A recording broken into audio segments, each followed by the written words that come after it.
We're monitoring a delicate rescue that's about to take place. Officials from the Florida Fish and Wildlife Commission, they are getting ready to try to rescue a manatee, perhaps two of them. And that operation, it's unfolding right now at a water waste treatment plant in Hillsborough County. We had the ABC Action News reporter Adam Weiner for an update. Adam? That's right, and I was just talking to an FWC biologist. They're telling me that this is a young manatee who is likely sick and hungry, and that's the big reason that they're doing the rescue. And leading the rescue right now is Andy Garrett, who's coordinating this operation. Andy, obviously, I see you've got some teams in the water right now. Can you talk a little bit about what is the game plan this morning? Yep, so right now we're positioning our pieces. We have a safety net just in case the animal decides to leave the area. We have a net kind of block it from getting away from us, but we have a primary capture net that we're going to use to catch the manatee. We think the animal's sick from the cold, so we want to get it, assess it. We think it's a young animal. We think it might need to go into rehab, which would be Lowry Park Zoo in Tampa.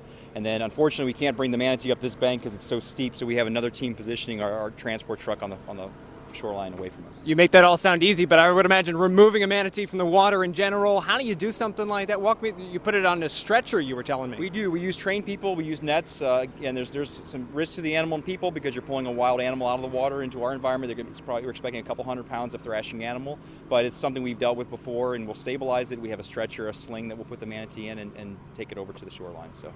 And then you guys possibly going to be carrying it for the long term. You mentioned this is something that you guys do a lot during this type of season. We do. Once the water temperature drops below 68 degrees Fahrenheit, manatees can start suffering from cold stress illness. That's why they go to the power plants and the springs that people see pictures of.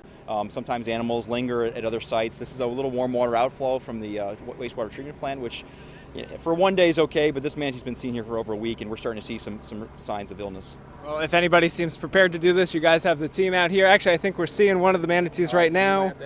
I'm going to let Andy Garrett go to try to figure that out as they work right now to try to capture this manatee that's been out here for about a week, and they think it's just sick and hungry right now. We're going to watch as this unfolds here, and hopefully this all goes pretty smoothly out here in the town and country area. And I'm going to throw it back to you guys back in the studio unless you want to stick here and see if we can watch it live. Back to you guys.